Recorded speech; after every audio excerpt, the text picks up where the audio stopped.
Hey ladies, okay, so I am back. As you can see, I have flat ironed the back of my hair and I've done at least one side. Now I do have a very, well, it doesn't feel heavy, but I know on camera it's going to look very heavy because I am using coconut oil. I was not going for the flowy look this time because I'm just going to wrap my hair at the end, and I'm really going to be able to pay some good attention to these ends and give them the love and care and oils that they need. So I just wanted to come back and finish up with you guys. I'm doing one section on this side, and I just wanted to come back and show you how I've been doing this. Now initially when I started detangling my hair, when I came back and had the puff and the disaster, this is how I got through it. I used the Proclaim Glossing Frizz Eliminating Polish, and I used that because it gave my hair some slip. I didn't know it was going to give my hair slip. I was actually using it because I thought that I was going to do more blow drying on my hair, but as I began to detangle and my hair began to air dry a lot quicker than I thought, this was actually helping give it the slip that it needed. And so I actually didn't use it for what I thought I was going to use it. So now I know that this has a dual purpose other than what I was used to using it for. Also, I have a little bit of coconut oil that I put on my countertop here, and so I'm using it on the roots of my hair as I flat iron. So I'll be dabbing and putting a little bit on my hair, so that's what you'll see me doing as we go. And I'm doing small sections because I just have I really just have this small top corner. I did the back in one section, I did this side in one section, and now I'm doing this side in another section. So I'm doing small parts and using a little bit of coconut oil. And I'm just going to show you guys my technique. Now generally, I think it's always a good idea to use heat protectant.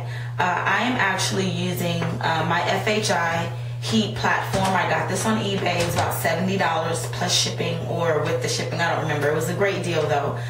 It's the 1 inch, and I have mine set, as you can see. It is on, well, you might not be able to see. Okay, it's on 350 though. You can take my word for it. And so that's what I'm using.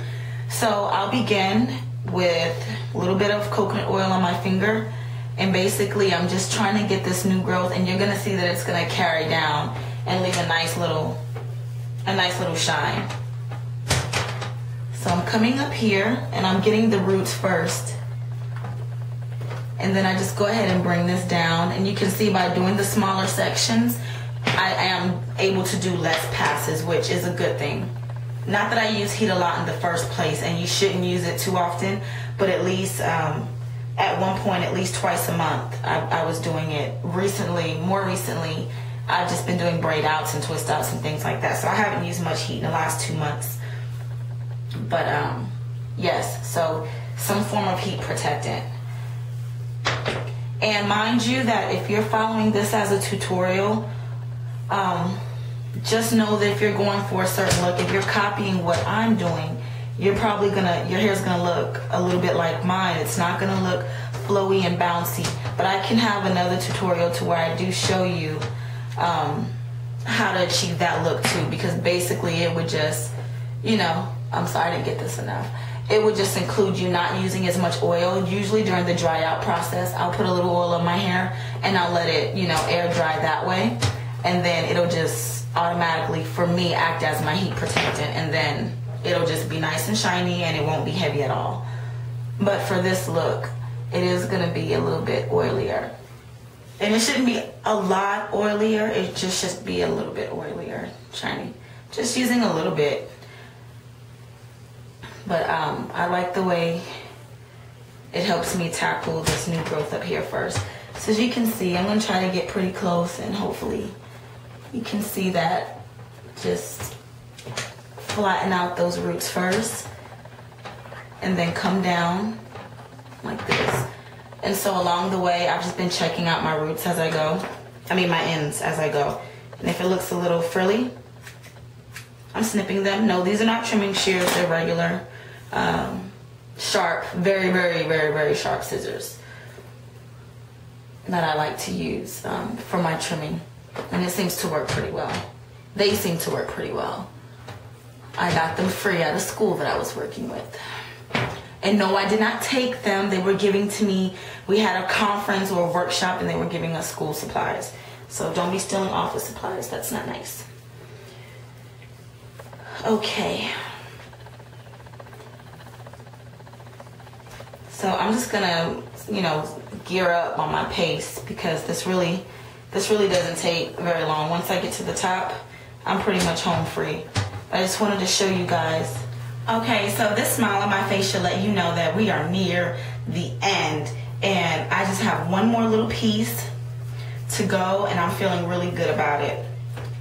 And so I have no other tips to share about this flat ironing technique. So I'm not going to necessarily call it a tutorial. I guess I could. I know, because everyone says I'm just showing you how I'm doing it, but I really do believe that I'm using you know, proper protocol as it pertains to flat ironing hair. I don't think it's that big a deal. And I've even thrown in some free information on how I'm trimming. So, and usually this is always how I trim, so I don't need to make like a separate video on how I trim. But basically, like I said, I'm just looking for a couple of raggedy ends, and I just snip as I go. So it's kind of like, I don't know if it's kind of like search and destroy. I guess it could be, you know, you just kind of wait till your hair is super straight and just kind of do a search, and then when you find it, you destroy. Okay. So I'm hot, so when my camera cut off a little while ago, I went ahead and tried to dap my face with some tissue. I was gonna powder my nose, but I don't really know how to do. I am very excited. Some of you, I don't know if any of you saw or how many of you saw the last video that I posted of my daughter's natural hair journey. And I'm gonna do a separate video on that because I've gotten a lot of good feedback from that. It's really neat, but I have to explain a few things, you know, as far as what I did. And when you guys hear some of the things that I did, some of you are not going to be satisfied. You may even want to stop watching my channel because you're just going to be like, no, there's no way. So either there's no way I'm doing that, or there's no way I believe that's what she did. But I mean, you just have to wait for that video and see. But it was very exciting. But the only thing I could probably say about it right now is that the video was not intended to, you know, speak against relaxed hair. I know I had, you know, some negative experience with my daughter's hair with it, but that was my fault. I shouldn't have put a relaxer in her hair at all, you know, at the age that I did. And so, you know, now she's still a little girl, and I just wanted an opportunity to kind of redeem herself, you know, not to redeem herself, to redeem her hair and redeem myself from a poor choice that I made. I was, you know, I believe the popular opinion that, you know, that she didn't have good hair, and my hair was relaxed and it always looked nice, and, you know, you could tell that I took care of my hair. Then I got really self-conscious about it, and so I ended up relaxing her hair. And so in an effort to fix it, last year, you know, we did the big chop, and now she is natural.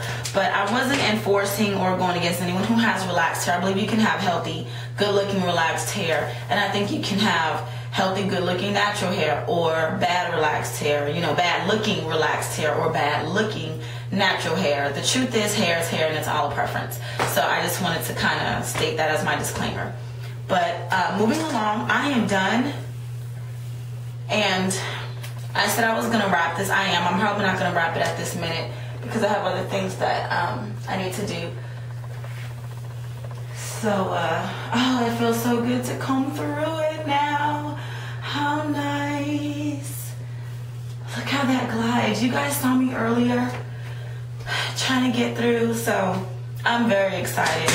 And I know that, you know, excessive heat is not good. I don't believe I'm guilty of that at all. So this is just going to give me an opportunity to have better access to all the strands of my hair so that I can really, you know, keep it oiled and moisturized and sealed, and not be dealing with what I was dealing with, because I know that was just going to cause me to incur much more breakage. So thank you guys for watching. I hope this helped, and if you have any questions or comments, please either inbox me or leave a comment below. I love seeing comments because I'm so new. So anytime I see a comment, I'm like, I'm excited. See my little thumbs up, like all that. That's very cool. So I hope that this helped, and I will talk to you soon. Stay tuned for more videos on my daughter's natural hair journey, as well as my healthy, relaxed hair journey. And I'll have some guests in the next couple of videos too, so keep an eye out for those. All right, take care. Bye.